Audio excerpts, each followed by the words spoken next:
पांडे, जल्दी से आपके पास क्या जानकारी? हमारे तमाम सहयोगी अब जुड़ गए हैं, एक एक करके तमाम अलग अलग जगहों से हमारे साथ जुड़ रहे हैं। देखिए ये है वो चेहरे, श्रुति मोदी को आप देख रहे हैं क्योंकि मैनेजर थी, करिश्मा व्हाट्सएप चैट है उनका दीपिका पादुकोण के साथ, और ये शुरू की जो पूरी कतार है आप देख रहे हैं, 4 टॉप एक्ट्रेसेस कह लीजिए। सिमोन खंबाटा फैशन डिजाइनर है, करिश्मा है, श्रुति मोदी है, और जया साहा भी याद रखिए एक एपी सेंटर के तौर पर, क्योंकि जया साहा कौन कंपनी की कितनी महत्वपूर्ण इसमें हो सकती है, इन सब पर चर्चा करते हैं। जल्दी से चलते हैं मुनीश पांडे के पास। मुनीश जी देखिए अंजना, जो थोड़ी देर पहले आप बात कर रही थी कि अगर कोई ये कहता है कि मैंने ड्रग्स अपने लिए नहीं किसी और के लिए लिया था तो ये और भी ज्यादा गंभीर हो जाता है। और कुछ ऐसा ही हुआ था रिया चक्रवर्ती के केस में, जब शुरुआत में उन्होंने कहा था कि मैंने तो ड्रग्स अपने लिए नहीं लिया, मैंने तो सुशांत के लिए लिया था। ऐसे में जो एनडीपीएस एक्ट के तहत मामला बनता है वो सीधे तौर पर फैसिलिटेटर का बनता है, और तभी 27A जिसकी फांस में आने के बाद में जमानत मिलना मुश्किल हो जाता है, वो वाली धाराएं लग जाती हैं। अगर कल को चाहे वो दीपिका पादुकोण हो जाए या फिर इसके अलावा सिमोन खंबाटा हो जाए, अगर ये बात कहती हैं तो उसमें सीधे तौर पर यह आएगा कि ये ड्रग्स तो खरीद रही थी, खरीद कर किसी और को सप्लाई कर रही थी, यानी कि फैसिलिटेटर का काम कर रही थी। ये अपने आप में सबसे महत्वपूर्ण हो जाएगा। उसके अलावा आज जो पूछताछ होनी है, जैसा कि अरविंद भी बता रहे थे, जब सिमोन खंबाटा से पूछताछ होगी तो उनसे 16 मार्च 2020 के उस चैट के बारे में पूछा जाएगा जिसमें कि उन्होंने भुवनेश्वर का तो जिक्र किया, और भुवनेश्वर के साथ में यह भी बोला कि यहाँ पर बहुत अच्छी क्वालिटी का गांजा मिलता है। तो कहीं ना कहीं इसकी जो जांच की आंच रहेगी वो एफआईआर नंबर 15, यानी एफआईआर नंबर 15 में तो होगी जो कि बॉलीवुड के सर्कल को लेकर है, लेकिन 16 नंबर एफआईआर जिसका सीधा सीधा ताल्लुकात जो है वो सुशांत सिंह राजपूत वाले मामले को लेकर भी है, रिया चक्रवर्ती को लेकर भी है। और ये अपने आप में टाइमिंग महत्वपूर्ण होगी क्योंकि रिया चक्रवर्ती बॉम्बे हाईकोर्ट में बेल के लिए अप्लाई किए हैं, तो कहीं ना कहीं उनकी बेल की मुश्किलें भी बढ़ेंगी। इसके अलावा जो बड़े नाम होंगे उसको लेकर भी जो अरविंद ने एक बात बहुत सही बोली है उन्होंने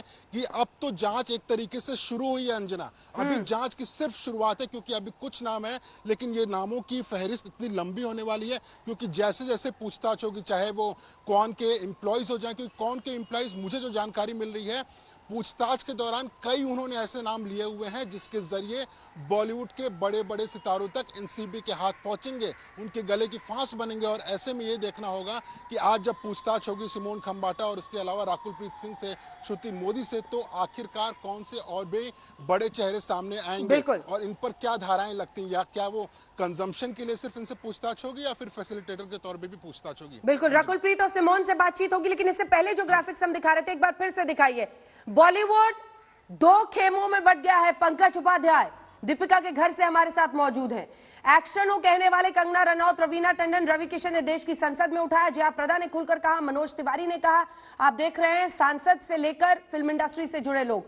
दूसरी तरफ जया बच्चन ने कहा थाली में छेद मत करिए जिससे आपको खाना मिलता है। तापसी पन्नू, उर्मिला मातोंडकर, अनुराग कश्यप, दिया मिर्जा ने भी कहा बदनाम ना करो बॉलीवुड को। लेकिन इन सब के बीच दीपिका पादुकोण का नाम आना, देखिए बॉलीवुड में सिर्फ फिल्म और कितनी फिल्में वो करते नहीं है, उनके साथ ब्रांड वैल्यू बहुत होता है। और ब्रांड वैल्यू के नजरिए से देखें तो पंकज उपाध्याय, दीपिका पादुकोण अपने आप में एक ब्रांड है। जिस तरह की उन्होंने फिल्में की हैं, उन सबको जबरदस्त झटका लगता है जब ड्रग्स के ऐसे मामले में टॉप एक्ट्रेस का नाम आता है। उनके घर से क्या खबर? बिल्कुल ठीक कह रही है आप। मेगा स्टार है, सुपरस्टार भी क्या कहें, दीपिका पादुकोण मेगा स्टार हैं, लाखों करोड़ों उनके फैंस हैं दुनिया भर में। सबसे पहले तो ये जानकारी देता हूं दर्शकों को, वर्ली इलाके में ये है घर जहां पर दीपिका पादुकोण रहती हैं। थोड़ी ही देर बाद यहां पर काफी हलचल बनने वाली है। करीब 1:30-2 बजे तक हमें इस वक्त जानकारी मिल रही है कि 1:30 से 2 बजे तक दीपिका पादुकोण यहां पर आ सकती हैं। उसके बाद यहां पर काफी हलचल बढ़ने वाली है। बिल्कुल ठीक कहा आपने, मेगा स्टार है, ब्रांड वैल्यू बहुत ज्यादा है। जो ए लिस्टर की बात कर रहे थे अभी तक, जो ये कयास लगाए जा रहे थे कि शायद नारकोटिक्स कंट्रोल ब्यूरो थोड़ा एप्रीहेंसिव रहेगा ए लिस्टर्स तक अपना हाथ डालने में, अब वो साफ साफ दिख रहा है। जो पहले एनसीबी के अधिकारियों ने कहा था कि वो लॉजिकल कंक्लूजन तक इसको लेके जाएंगे, और जो कई हमने देखा कि रिमांड कॉपीज में भी कहा गया था कि जो बास्टियन है जिसके बाद एनसीबी कर रहा था, वो ध्वस्त करेगा इस किले को, जो नेक्सस है ड्रग माफिया और बॉलीवुड के बीच का। अब लगता है कि शायद उसकी शुरुआत तो हो गई है। देखिए लाखों करोड़ों दीपिका के फैंस हैं जिनको बहुत ज्यादा झटका लगेगा लेकिन ग्राउंड रूल अंजना तो ये भी तो है, चाहे पॉलिटिक्स कुछ भी हो रही हो, चाहे बॉलीवुड दो खेमों में क्यों ना बट गया हो, चाहे जया बच्चन ये बात क्यों ना कह रही हो कि थाली में छेद ना करें, बॉलीवुड का बदनाम ना करें, लेकिन ग्राउंड रूल तो यही है ना कि ड्रग्स कंजम्पशन इज इलीगल। अब चाहे आप दीपिका पादुकोण है या कोई और मेगा सुपरस्टार क्यों नहीं है, जो देश के लॉ में कहा गया है इलीगल है, अगर आप उसको कर रहे हैं तो फिर कानून आपके पास पहुंचेगा और अगर आपने कुछ गलत काम किया है तो उसकी आपको सजा भी मिलेगी।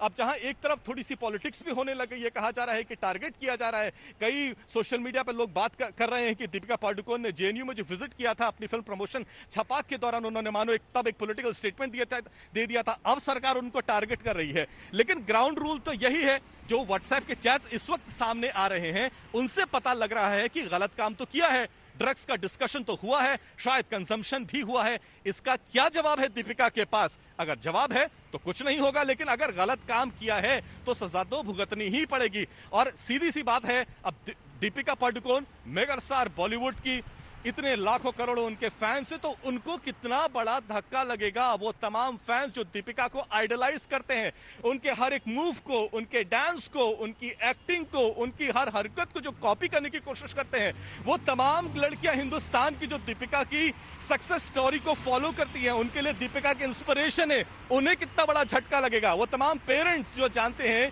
कि उनकी बच्चियां दीपिका को फॉलो करती हैं, क्या वो चाहेंगे कि उनके बच्चे दीपिका पादुकोण जैसे फिगर को आइडलाइज करें? तो बॉलीवुड के लिए, तमाम हिंदुस्तानी फैंस के लिए ये बहुत बड़ा झटका है। लेकिन झटके की तो शुरुआत है। ऐसा नहीं हो सकता सिर्फ एक या दो नाम हैं जो बॉलीवुड में हैं, जो यहां पर सम्मिलित हैं। अगर काफी कुछ है इसमें, अगर और कुछ आना बाकी है, जैसे कि कई एनसीबी के अधिकारी कह रहे थे, ये तो बस टिप ऑफ द आइसबर्ग है। तो अगर पूरा आइसबर्ग सामने आएगा तो बॉलीवुड के कितने नाम सामने आएंगे। यानी पिक्चर की शुरुआत तो हो गई है, अब देखें आगे आगे क्या होता है। ग्राउंड जीरो पर मैं मौजूद हूं। ये वर्ली इलाके में दीपिका पादुकोण का आलीशान रेजिडेंस है, यहीं पर वो रहती हैं। गोवा में करीब 12:30 बजे से चार्टर्ड फ्लाइट से वो मुंबई आएंगी। समझ लीजिए अंजना, करीब 1 घंटा उनको लगेगा। उसके बाद ट्रैफिक परमिटिंग आधे घंटे से 45 मिनट लगना चाहिए, यानी 2 से 2:30 बजे तक दीपिका पादुकोण यहां पर आ जाएंगी और कल उनको नारकोटिक्स कंट्रोल ब्यूरो के सामने पेश होना पड़ेगा। एनसीबी के तमाम सवालों की लिस्ट तैयार है, उनसे क्वेश्चंस किए जाएंगे, सवाल पूछे जाएंगे, उनका क्या रोल रहा है, क्या उन्होंने ड्रग्स कंज्यूम करी हैं, आखिर जो व्हाट्सएप चैट से क्या वो उसको डिनाई करती हैं, और अगर नहीं करती हैं तो उनके कंटेंट्स का क्या मतलब है। तीखे सवाल होंगे। दीपिका पादुकोण की मुसीबत बढ़ गई है।